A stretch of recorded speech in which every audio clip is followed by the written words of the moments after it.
My first year in Thailand, I lived on $1,000 a month. On my second year, it became $1,250 a month. And now, 3 years in, I honestly have no idea what I spent. So I thought, let's do a little bit of budgeting. This week I wrote down every single baht I spent, and my guess is that I spent around $3,000 a month. So let's see how off am I in my estimates. You see, now there is this popular opinion that you need to sort out your finances before you move to a new country. I'm not saying that's not true, but sometimes you might also take the risk. Because that's exactly what I did. I moved to Thailand with basically nothing. I wasn't broke or anything like that, but I had a very low income and basically no savings. I had a very simple remote income that was making me around 1k or 1.5k a month, and that's it.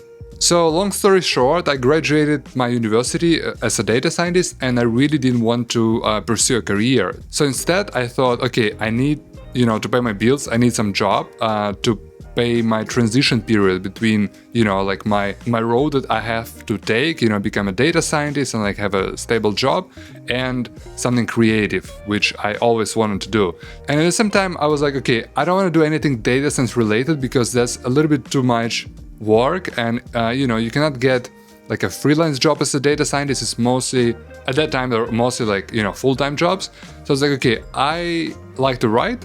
And I can write pretty good and I understand some technical concepts, so I'll just become a technical copywriter. At that time there were no ChatGPT yet, so that's what I did, and with this job I could move to Thailand and pay my bills. And that's what allowed me to move to Thailand, and have some buffer time to figure out the rest. And my budget at that time was around $1,000 a month, and I lived pretty comfortably both in Bangkok and in Chiang Mai. I was eating out, I was having Thai massages, just maybe I didn't buy random stuff, I didn't go out much, I didn't drink much, but apart from that, I was pretty comfortable with this budget, to be honest. If you want to move to Thailand and you don't have a high income or something like that, I don't know, maybe take the risk. I cannot advise you not to do it because that's what I did, So it's mid-2026, 3.5 years in Thailand, and I haven't calculated my spendings in a long time because honestly, I didn't have time for that.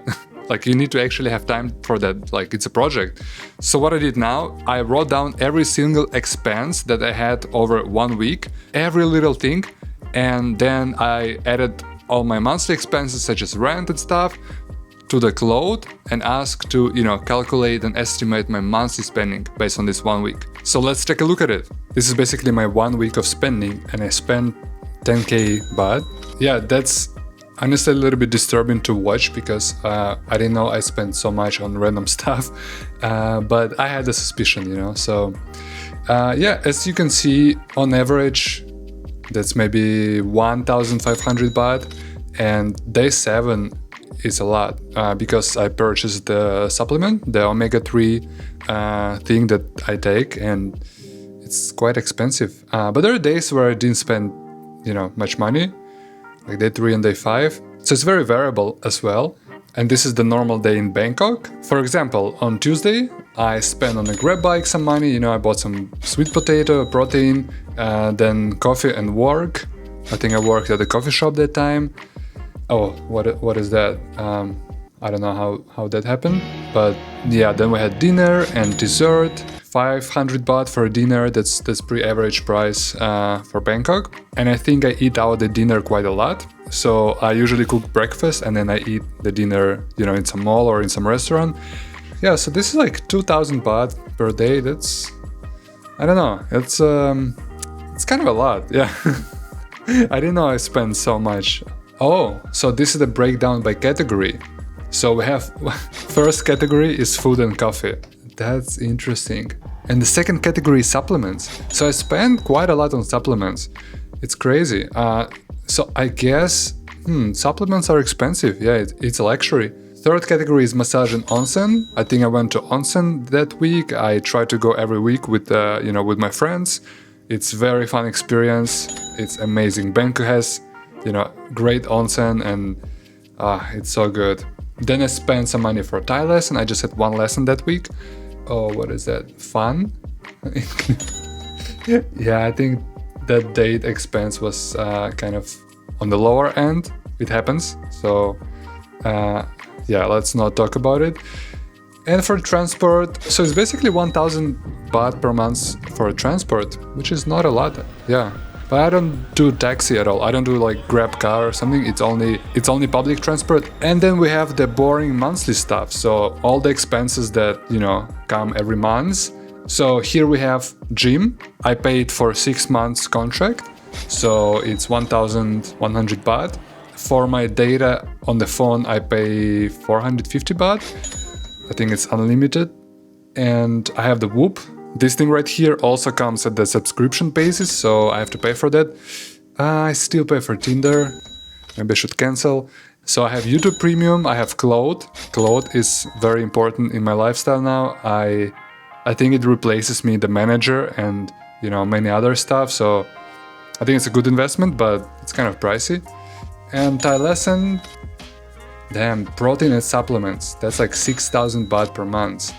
But I think that's reasonable. I take like 3 scoops a day, and the supplements, I have my evening stack, morning stack. So I think it's all right. I think it's basically I pay more for protein and supplements, but then my health insurance cost it's kind of low. Oh yeah, so this is my monthly expense. This is the summary. So 23,000 baht goes for rent for my 1-bedroom apartment here in central Bangkok, in Azok area. Then we have day-to-day expenses, 27,000 baht, subscriptions and lessons, protein supplements. Yeah, I like this graph. So in total, I spent 68,184 Thai baht, which is around $2,000 a month. I'm kind of impressed by that. I thought I spent more. That's very interesting. Is there more? Yeah, so my guess was 3K, and I spent 2K. I'm happy. So yeah, as you can see, in my first year, my budget was 1,000 a month, and I really think I didn't spend more than that. Then second year, it grew to 1,250, and now it's 2K. So I think it's a reasonable increase because my lifestyle changed. I didn't start to buy random stuff, but I started to invest in the health, right? I started like working out consistently, taking care of my nutrition. I don't really eat street food that much.